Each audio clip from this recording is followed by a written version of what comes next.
While this is not part of the Learn to Code challenge days, this is a fun little video that you can use to learn how to code. One thing that I recommend is to learn from others. So a good thing is to check out other people's starters. So this one is made by Michael D'Angelo, and you can see it here. I'll add a link in the description below, and you can see the MIT license that he's using. While this is not legal advice, my understanding of the MIT license is you can hard fork this repository and do as you please with it.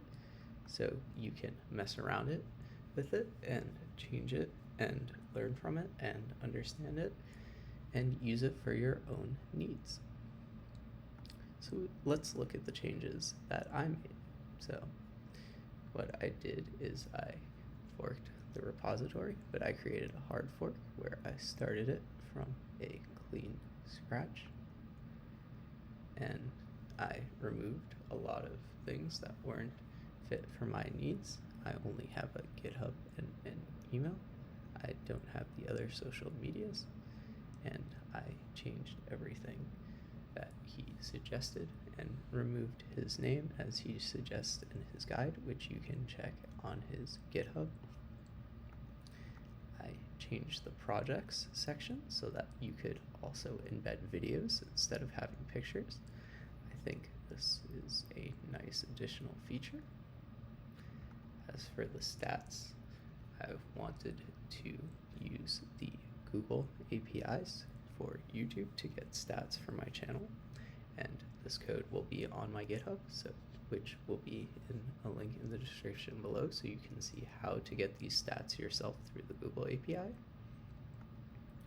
Check out my contact information, and we can go into IntelliJ and look at what I changed.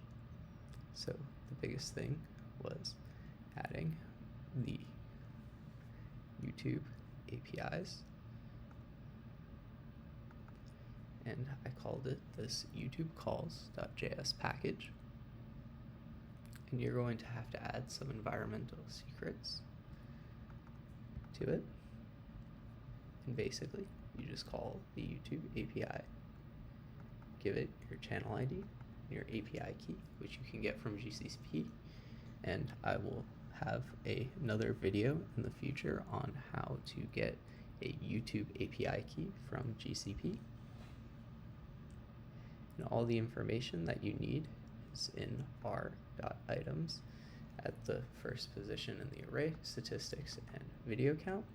Now the reason for this is when you query for the YouTube API,